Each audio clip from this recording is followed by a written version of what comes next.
হচ্ছে দেখো শোলা কচু। তো এই যে মা হচ্ছে কাটছে এই শোলা কচুটাকে আজকে বাটা করব। তো সঙ্গে থাকো, পুরো ভিডিওটা দেখতে থাকো। কচু বাটা কারা খেয়েছো? এইভাবে কচু বাটা হলে কিন্তু খেতে দারুণ লাগে, গরম ভাতে একদম দুর্দান্ত টেস্ট। মা হচ্ছে কচুটা দেখো সুন্দর করে ছুলছে। তো এখানে কতগুলো আবার ছুলে পাকাতেই রেখেছে, তো আমি একটা থালা নিয়ে আসি। তো এই যে রসুন তো বাটাতে মাস্ট, রসুন বাটাতে দিতেই হয়। তো রসুনগুলো ছুলছে মা, আর এগুলো আমি কচুগুলো জলের মধ্যে দিয়েছি। এগুলো এখান থেকে ধুয়ে নিয়ে ভালোভাবে ঘষতে হবে, ঘষনিতে। চাইলে তোমরা শিলপাটাতে থেতো করে নিয়ে তারপরে মিক্সচারেও দিতে পারো। তো দেখো যে ঘষনি দিয়ে ভালোভাবে ঘষতে হবে কচুটাকে।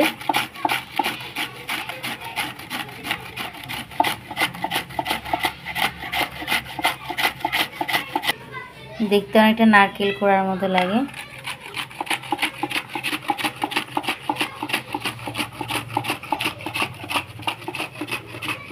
দেখো কচুটাকেও মানে ওটার মধ্যে মানে হালকা ঘষনাটাতে ঘষে নিয়েছি।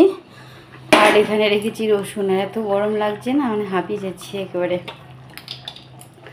তো এখন বাটাটাকে সকাল সকাল করে একটু গরম ভাতে সেই করে খেয়ে নেবো। দিয়ে দিচ্ছি একটু তেল। তেলটা অবশ্যই তোমাদের ইচ্ছে মতো দেবে, বেশ কম করে। তো এর মধ্যে অ্যাডজাস্ট করে নিচ্ছি খানিকটা লবণ, আর এর মধ্যে একটুখানি লবণ দিয়ে দিলাম। তেলটা বেশ সুন্দর গরম হয়ে এসছে। রসুনটা লঙ্কাটাকে দিয়ে দিলাম। তো দেখো বেশ সুন্দর আমার রসুনটা লাল হয়ে এসছে। তো এখন এই যে কচুটাকেও দিয়ে দেব।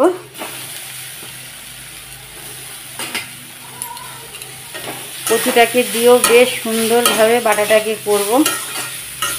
মানে এটাকে আর একটু শিলপাটায় বাটতে হবে ভালোভাবে। ওই পাশ দিয়ে আবার চলে যাচ্ছে। তো এটা যত ভালো ভাজা হবে জিনিসটা, তত বাটাটা টেস্টি হবে। তো দিয়ে দিলাম একটু লঙ্কার গুঁড়ো। লঙ্কার গুঁড়ো দিয়েও আবারও লাল লাল করে একদম থেতলে থেতলে ভাজতে হবে। তো বন্ধুরা, গরম ভাতে কচুর রেসিপিটা এইভাবে একবার করে খেয়ে দেখবেন। যারা কখনও কচু মুখে তুলেও দেখেনি বা ছুঁয়েও দেখেনি, কেউ বুঝবে না এটা কী খাচ্ছে, একদম আঙুল কেটে খাবে। ঝালটা অবশ্যই একটু বেশ কম করে দিতে পারো। এটাকে আমি একদম ভালোভাবে লাল করে ভেজে নেব।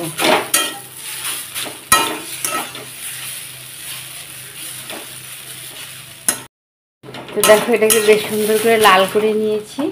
এখন এই যে কালো জিরাটা দিয়ে দিচ্ছি।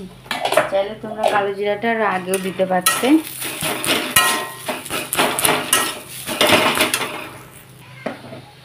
তো দিয়ে দেবো একটুখানি মিষ্টি। চাইলে তোমরা মিষ্টিটাকে স্কিপ করতে পারো।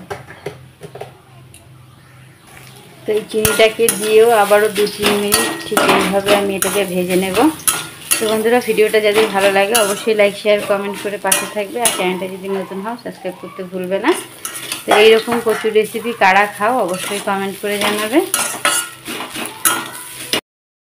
তো এটা পুরো রেডি। এখন তোমরা চাইলে এটা মিক্সচারেও ব্লেন্ড করে নিতে পারো বা শিলপাটাতেও বেটে নিতে পারো। তো আমি এটাকে শিলপাটায় এখন হালকা একটু পেস্ট করে নেব, মানে বেটে নেব।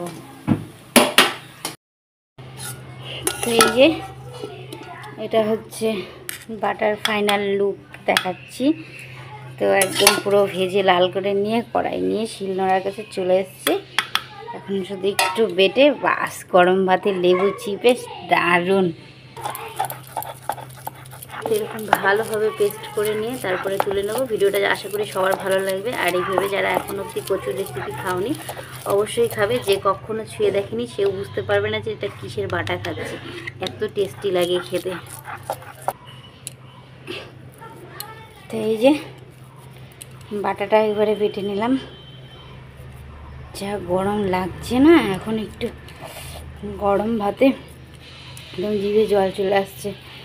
মেখে একেবারে পুরো খাপাখাপ খেয়ে নিই। তো এটা হচ্ছে বাটার ফাইনাল লুক।